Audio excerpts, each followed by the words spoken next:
Alrighty, hey guys, I am back for hole number 8 here of the rookie tournament for the touchdown.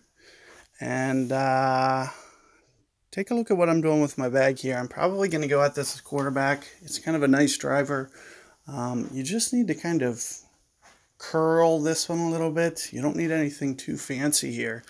I'm going to see if I can't just kind of groove this one up there, and then you're going to want claw or thorn for the approach that I'm about to give you. Now, there is a tiny bit of risk, but with some practice, win this hole, and you might want to head over to hole 3, or tour 3, and just practice the shot I'm going to give you, because I do think that it's not as risky with some practice. Lots and lots of practice. So if you can head over to 3 and you can get this hole, I think you can kind of up your percentages of being able to make it here.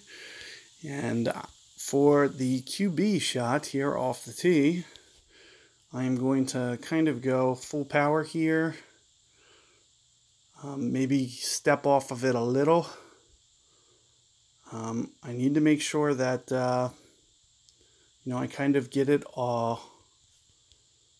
around the corner somewhat. So you're going to see me, play a hook here, and I'm going to play it off the right of my bullseye here, stack the rings, and then, kind of go full curl here, full slice, full curl. This just gets kind of the momentum of the ball heading towards the right part of the fairway here, and you really need to hit it in this groove here to get it to short iron range.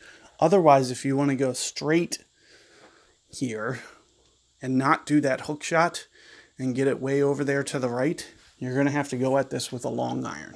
So it's a difference between, do you want a short iron or do you want, because I'm right at the end of my short iron there.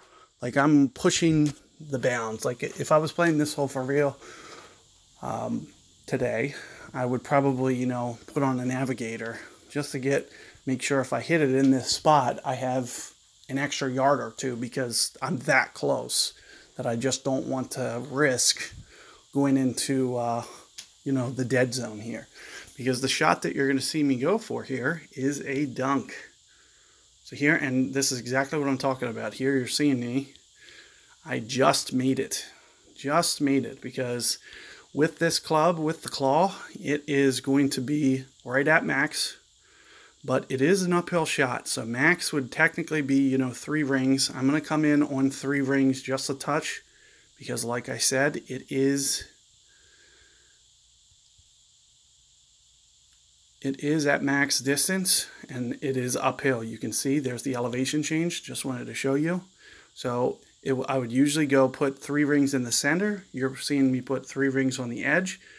And you need to make sure that when you do this, that you're putting the shot arrow very centered. Oh, I got the glitch.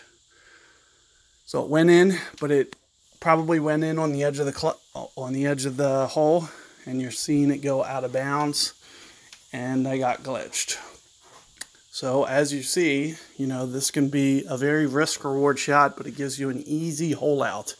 So I'll probably get it, I technically got it, but I think that happens when you make it on the edge of the club. Let me just put this in perspective for you. I've only done that like 5 times. So I've made dunks probably hundreds upon hundreds of times, and the only time that I've got that glitch is 4, maybe 5 times. It's very, very rare. And like I mentioned, I do believe that it happens when you get the ball out right on the edge of the cup and it doesn't know how to handle it. So I think you either hit the lip and it just kind of either ricochets off and just doesn't know what to do, and it just kind of goes in some place that's not the cup, is what I believe that you're seeing happen there. And like I said, it's very rare for happening. You don't really have to worry about that. It's something that actually legitimately happens that often. So keep that in mind. Not the most risky shot that you can go for here, but not the safest either. So here you're going to see me play this one basically right at max here. And again, you're going to see me just kind of set up, 2.5 rings here. And that's because of the elevation change. You know, I'd typically play this a little bit more spot on 3 rings. But here with the elevation change, you know, I play it more like 1.8, for example, per ring instead of the 1.5 at Max Club. And there you're seeing second time in the cup. Should have been in both times because I technically made it like it goes into the cup, but it doesn't actually land in the cup. I think what's happening is it basically goes in on the edge and then kind of misses the actual cup because there's some kind of limit restriction on the cup, and it basically probably just misses that and goes underneath. So here you're seeing, you know, I got the shot, but, oh, I should have forfeited out. Crap. So that's okay. A little bonus shootout for you guys. So here you're going to see me play this one again. And once again, you know, same approach. I'm going for the center of that dark spot. In addition to that, I will go 4.5 rings.